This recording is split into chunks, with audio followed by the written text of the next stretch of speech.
Let's revise AS12 in 3 minutes. AS12 accounting for government grants. Government grants को हमें तब recognise करना चाहिए जब रीजनेबल एश्योरेंस हो दो चीजों का। पहला, गवर्नमेंट ग्रांट्स के मिलने से रिलेटेड जो भी कंडीशंस है हमने उनका कंप्लायंस कर लिया है या कर लिया जाएगा। दूसरा, ग्रांट हमें रिसीव हो जाएगी, ये रीजनेबल एश्योरेंस होना चाहिए। नेक्स्ट, रिकॉर्ड तो कर लिया। अब types of government grants, there are different types of government grants. पहला, रेवेन्यू ग्रांट। रेवेन्यू ग्रांट हमेशा प्रॉफिट एंड लॉस में जाता है इमीडिएटली, आइदर अदर इनकम में या फिर कोई भी रिस्पेक्टिव एक्सपेंस के लिए अगर आपको ग्रांट मिला है तो उस एक्सपेंस में से लेस करके उसको शो किया जाता है। Second, grant receive for immediate financial support. ये वाली ग्रांट भी डायरेक्टली आपके P&L में जाती है, अगर कुछ कंडीशन से तो आप उसको डेफर एंड अमोर्टाइज कर सकते हो। तीसरा, grant in relation to promoters contribution.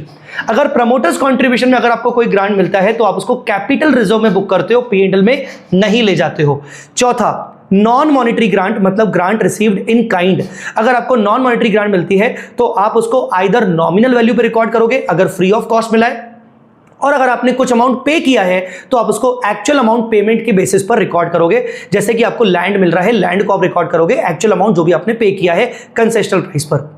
Fifth होता है government grant in relation to non depreciable asset. आपको कैश रिसीव हुआ कोई लैंड परचेज करने के लिए या इन्वेंट्री परचेज करने के लिए, ऐसी ग्रांट को आप इनिशियली तो एज अ लाइबिलिटी की तरह रिकॉर्ड करोगे और उस लाइबिलिटी को आप डेफर एंड अमोर्टाइज करोगे over the period of fulfilling the obligation. मतलब जो ग्रांट आपको मिला है लैंड खरीदने के लिए और आपको कहा गया है कि लैंड आप 10 साल तक कम से कम यूज करोगे, तो आप ग्रांट को 10 साल तक अमोर्टाइज करोगे, P&L में थोड़ा थोड़ा इनकम बुक करोगे। Next, last but not the least, grant in relation to depreciable asset. यहां पर दो ऑप्शंस है।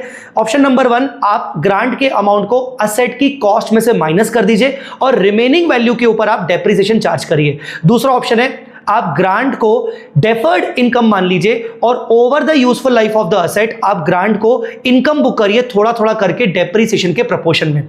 तो ये था different treatments of grant. Last but not the least, अगर आपको ग्रांट रिफंड हो जाती है तो रिफंड के केस में आपको क्या करना है, जो भी आपने पहले बताए हुए ट्रीटमेंट्स किए थे उनका आपको रिवर्स करना है।